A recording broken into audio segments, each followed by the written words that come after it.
Om Shanti. Good morning. साकार मुरली 13 जून 2024। बाबा का मीठा मीठा पत्र हम मीठे मीठे बच्चों के मीठे मंथन के लिए है। मंथन शुरू करने से पहले सदगुरु बाप दादा की शांति भरी किरणों के नीचे बैठ जाते हैं और महसूस करते हैं कि मैं शांत स्वरूपात्मा हूँ, शांति के सागर की संतान हूँ। आज की साकार मुरली बाबा ने एक ही पाठ कूट कूट कर पक्का कराने के लिए कहा है। क्या पक्का कराना है? कि तुम सबको बोलो, आत्मा समझकर परमात्मा को याद करो। ये पाठ पक्का करो। क्यों बाबा ऐसा बोल रहा है ये पाठ पक्का करो? क्योंकि इसी से ही हमारे पाप कटेंगे, इसी से हमें स्वर्ग की बादशाही मिलेगी, इसी से मुझात्मा की उन्नति होगी। तो ये है पहला पाठ पक्का करना। तो इसके ऊपर हम चर्चा करेंगे, गहराई में जाएंगे। और बाबा ने आज सच्ची सेवा क्या है उसके बारे में भी कहा है। उसको भी ठीक से बाबा ने कहा है, समझो कि है सच्ची सेवा है क्या, किसको सच्ची सेवा कहेंगे, तो उसके बारे में भी बाबा ने समझाया, उस पर भी चर्चा करेंगे। और कैसे बाबा ने कहा कि प्रदर्शनी में सेवा करनी, अलफ और बे के बारे में खूब अच्छी तरह से कैसे समझाओ जिससे आत्माओं को समझ में आए, तो उसके बारे में भी हम जानेंगे। और बाबा कैसे परमात्मा है, कैसे शिक्षक है, कैसे सदगुरु है, उसके बारे में भी समझाओ। कैसे वो पैगंबर है, तो उसकी चर्चा भी हम करेंगे। और कैसे हम कर्मातीत अवस्था को प्राप्त करेंगे। आज बाबा ने ये भी कहा कि इसके बारे में बहुत अच्छी तरह से समझाया कि युद्ध किसके किसके बीच में है। तो नियम बताते ना, महाभारत का युद्ध हुआ तो गीता में जो इस युद्ध का वर्णन है, एक तरफ गीता ज्ञान दिया गया और दूसरी तरफ कहा जाता है युद्ध हुआ, तो उसके बारे में भी बाबा ने समझाया। तो उसकी भी हम गहराई में जाने वाले हैं। अतीन्द्रिय सुख कैसे हमें महसूस हो, है ना, और कैसे हम शांति की शक्ति से विश्व में शांति फैला सकते हैं। तो सबसे पहले हम पहले पाठ के ऊपर, जब से बाबा इस सृष्टि पर आया है तब से इस पहले पाठ को पक्का करा रहा है। तो पहला पाठ क्या है कि मैं आत्मा हूं, ये पहला पाठ है। और यही मन मना भव है, यही संस्कृत का अक्षर है। तो वो पहला पाठ बाबा ने कहा पक्का करो। कौन सा पाठ? मैं आत्मा हूं। जो आपका गीता में भी दिखा गया है कि जब अर्जुन को मोह हुआ तो इसी का ज्ञान दिया कि मैं आत्मा हूं, ये पक्का करो। आत्मा का पाठ ही अर्जुन को दिया गया। तो ये पाठ बहुत आवश्यक है पक्का करना। बाबा कहता है कूट कूट कर पक्का करो, और जब तक ये पाठ पक्का ना हो तब तक आगे बढ़ना ही नहीं। तो हमें ये पाठ सबको पक्का कराना है, सबको बताना है। क्योंकि देखिए, देह अभिमान में आने से ही तो सारी बुराइयां हमारे अंदर आई। देह अभिमान आने से ही तो हमारा पतन हुआ है। तो ये बहुत इम्पोर्टेंट बात है कि हम सबको ये पता होना चाहिए कि मैं आत्मा हूँ। मैं हिंदू हूँ, मैं मुस्लिम हूँ, मैं सिख हूँ, मैं ईसाई हूँ, उसका कोई मतलब नहीं है। आत्मा हूँ इसका मतलब है ना। शरीर में तो रह करके हम पाठ बजा ही रहे हैं, लेकिन वर्जनली हम सब आत्मा है। इसलिए आत्मा की ही महिमा है। कई लोग बोलते हैं फिर आत्मा है तो दिखाई क्यों नहीं देती? आत्मा दिखाई देने वाली चीज है क्या? ना आत्मा दिखाई देती, ना परमात्मा दिखाई देती, दोनों ही नहीं दिखाई देता है ना। तो आत्मा कोई ऐसी चीज नहीं जो दिखाई दे, महसूस करने की बात है। दूसरा, बाबा ने आज कहा सच्ची सेवा क्या है, और जो तुम अभी कर रहे हो। तो सच्ची सेवा यही है। बाबा ने कहा जो भारत आज पतित बन गया, कौड़ी तुल्य बन गया, उससे पावन बनाना यही सच्ची सेवा है। लेकिन ये सच्ची सेवा कैसे कर सकते हैं?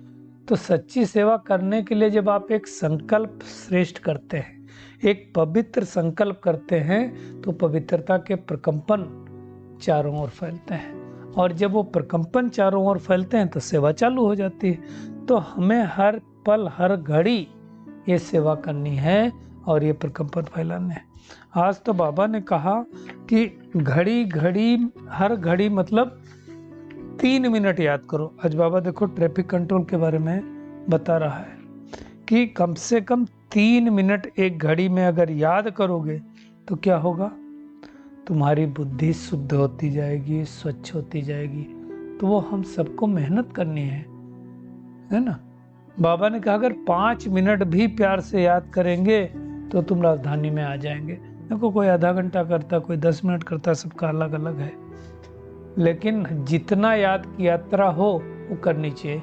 इसलिए हम शुरू से ही अमृत बेला, देखो ऐसा तो होता नहीं कि हम 1 घंटा बैठे तो पूरा 1 घंटा अच्छी तरह से होता है। तो इसलिए हमने क्या किया, 4 से 5 बजे पूरा अमृत बेला रखा, ताकि हमारा थोड़ा टाइम स्पेंड बढ़े और हम अच्छी तरह से याद कर सके, ताकि पाप कटे। नहीं तो पाप कट नहीं सकते हैं, है ना।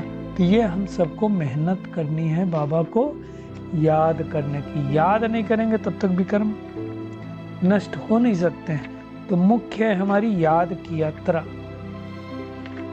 है ना। तो उसकी मेहनत करना। बाबा ने आज कहा ना 3 मिनट भी एक घड़ी में पक्का करो। 3 मिनट तो घड़ी घड़ी पक्का करना, घड़ी घड़ी मतलब हर घंटे पक्का करना, सिंपल ना। तो अच्छी रीत से बाबा ने कहा समझाओ, बाप के ऊपर समझाओ। एक दिन नहीं 2-4 चित्र रखो, लेकिन पहला पाठ पक्का करो, और जब तक पहला पाठ कूट कूट के भर ना जाए तब तक आगे बढ़ना नहीं, है ना। तो हमें सच्ची सेवा करनी है तो क्या करना पड़ेगा? परमात्मा बीज रूप है, वही सृष्टि का रचयिता है। ये बात सबको अच्छी तरह से पक्का करा देनी है ना। फिर आगे बढ़ना है और आगे समझाना है सबको, है ना। भगवान पैगंबर है, आकर के पैगाम देता है, तो हमको भी हम भी तो उसके पैगंबर हैं। तो हमें भी सबको बाप का परिचय देना और समझाना है कि वो हमारा पिता भी है, हमारा टीचर भी है, हमारा गुरु है। पिता बन करके क्या करता है? पालना करता है। टीचर बन करके पढ़ाता है। गुरु बन करके वरदान देता है। भक्ति मार्ग में तो सोचते वरदान मिल जाए, वरदान मिल जाए। यहाँ तो भगवान हर रोज एक वरदान देता है। तो ये छोटी बात नहीं, बड़ी बात है। क्या करना है? उन वरदानों को यूज करना है। तो जितना जितना उन वरदानों को हम यूज करेंगे, उतना उतना हमारे अंदर शक्तियां बढ़ती जाएंगी, है ना। एक भी मनुष्य नहीं है जिसको ये बातें पता हो। कई लोग भगवान का परिचय सुनने से खुश हो जाते हैं, मुस्कुराते हैं। कई लोगों का तो पता ही नहीं होता है। तो बाबा ने कहा, आज लड़ाई की भी बात की है। जैसे गीता में कहा जाता है, जब अर्जुन युद्ध करने के लिए गया तो अर्जुन को मोह हो गया, तो श्री कृष्ण ने गीता का ज्ञान वहीं पर सुनाया। अब भगवान बता रहा है कि इसमें कोई स्थूल लड़ाई की बात नहीं है। तुम्हारी लड़ाई कब होती है? बाबा को याद करने की। जब हम बाबा को याद करने बैठते हैं तो हमारे मन के अंदर जो इधर उधर बुद्धि भागती है ना, उसकी लड़ाई है। तो फिर उन्होंने क्या किया? देह अभिमान के बसीभूत होकर के स्थूल लड़ाई दिखा दी। कौरवों की और यादवों की लड़ाई। कौरव मतलब हमारे नेगेटिव विचार, परमात्मा से विपरीत बुद्धि विचार। पांडव मतलब परमात्मा से प्रीति बुद्धि विचार। तो ये कौरवों और पांडवों की मन ही मन लड़ाई है। वो कौरव पांडव तो ठीक है, परमात्मा से प्रीति बुद्धि पांडव और विपरीत बुद्धि कौरव, वो तो अलग बात है। लेकिन अगर विचारों की बात करें तो ये है प्रीत बुद्धि और विपरीत बुद्धि की लड़ाई हमारे अंदर होती है। भगवान को याद करने के लिए द्वंद्व भी चलता है। कई लोगों को तो निश्चय ही नहीं होता कि भगवान आकर के पढ़ा रहा है, कैसे मान लें? कहीं कुछ सुन लिया तो फिर डाउट क्रिएट हो जाता है। तो वो डाउट क्रिएट नहीं करना है। भगवान हमें पढ़ा रहा है, निश्चय होगा तो हमारी विजय होगी, है ना। तो ये पाठ सबको पक्का करा देना कि हमारा पिता भी है, टीचर भी है, गुरु भी है ना। अब उन सबको समझाओ। कई लोग क्या करते हैं, उल्टा बाबा के बच्चों को ही समझा देते हैं। तो उनको तुम समझाओ, क्या समझाओ, कि तुम जज करो कि भगवान जो पढ़ाता वो सही है, दुनिया जो कहते वो सही है ना। तो जितना जितना उनको पाठ पक्का होता जाएगा, उतना उतना वो बाबा को याद करेंगे। बाबा कहता है तुम पवित्र बन, मेरी श्रीमत पर चलेंगे, पवित्र बनेंगे, याद करेंगे, तो मैं तुमको साथ में ले जाऊंगा, क्योंकि मैं रूहानी पंडा हूं, ऐसे तो नहीं लेके जाएगा।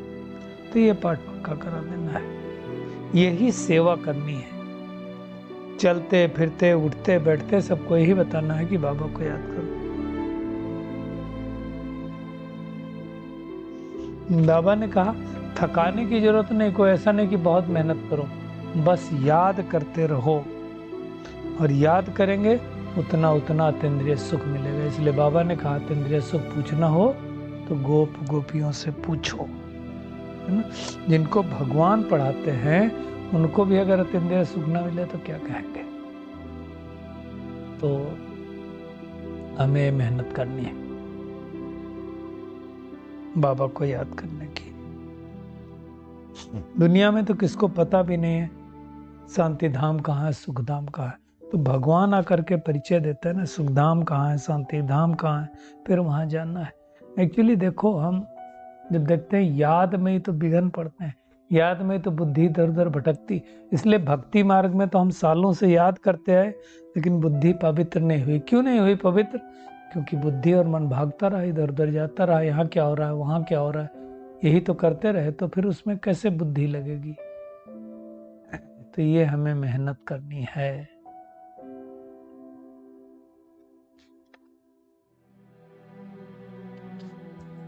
बाबा ने कहा कई बच्चे सवेरे सवेरे आकर के बैठते हैं तो जरूर थक जाते होंगे, अब थक करके याद करेंगे तो याद तो आएंगे नहीं।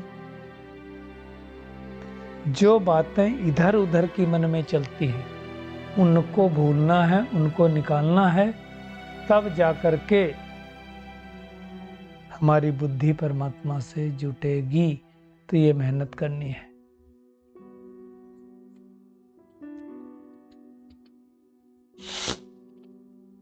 तो भगवान हमें साइलेंस में लेकर के जाता है, और जितना जितना हम साइलेंट में जाएंगे उतना उतना हमारी बुद्धि साइलेंस होम से जुड़ती जाएगी। तो ये हम सबको मेहनत करनी है। यही याद है जो हमारे साथ जाने वाली है ना। यही भगवान की पढ़ाई है जो हमें अच्छी तरह से पढ़नी है। दुनिया में कहते हैं कि किसने कहा, श्री कृष्ण ने कहा पाप भस्म होंगे, है ना।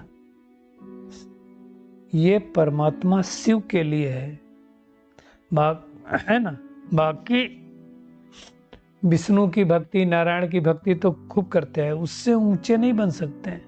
जो शिववंशी बनेंगे इस समय वही विष्णुवंशी बनने वाले हैं। तो वही हम सबको मेहनत करनी है।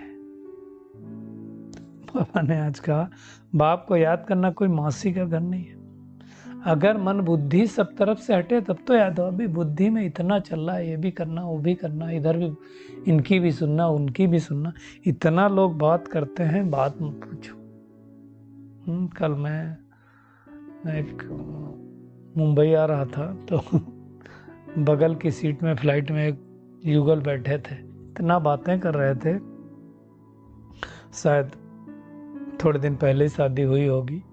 तो वो भाई बार बार उनको कुछ कन्विंस करने की कोशिश कर रहा था, तो बहन बोल रही थी तुम घर पे झाड़ू करोगे, पोछा करोगे, ये करोगे तो मैं मानूंगी। तो आज क्या हो रहा है, हर आत्मा इतनी वीक हो गई है तो सामने वाली आत्मा से कन्विंस कराने की कोशिश कर रही है ना? क्योंकि सुख, शारीरिक सुख को सुख समझ लिया, वैभवों को सुख समझ लिया, और भगवान कहता है अतीन्द्रिय सुख में चले जाओ। तो अतीन्द्रिय सुख कब होगा? जब बाबा को बड़े प्यार से याद करेंगे तो हमें मेहनत करनी। अब बाबा कहता है जो कुछ पढ़े हो भूल जाओ, अब तुम्हें हमारे साथ जाना है ना।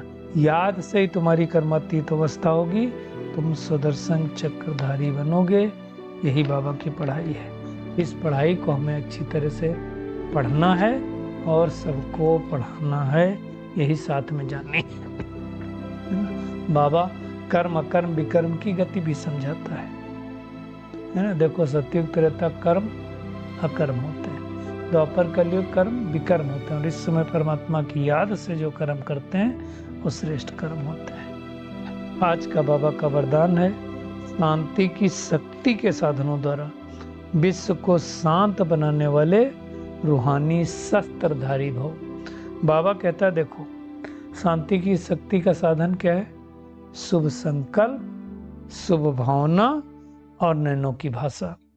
जैसे बाबा कहता मुख की भाषा द्वारा बाप व रचना का परिचय देते हो, मुख द्वारा देते हो ना, तो बाबा कहता है ऐसे शांति की शक्ति के आधार पर नैनों की भाषा द्वारा बाप का अनुभव करा सकते हो।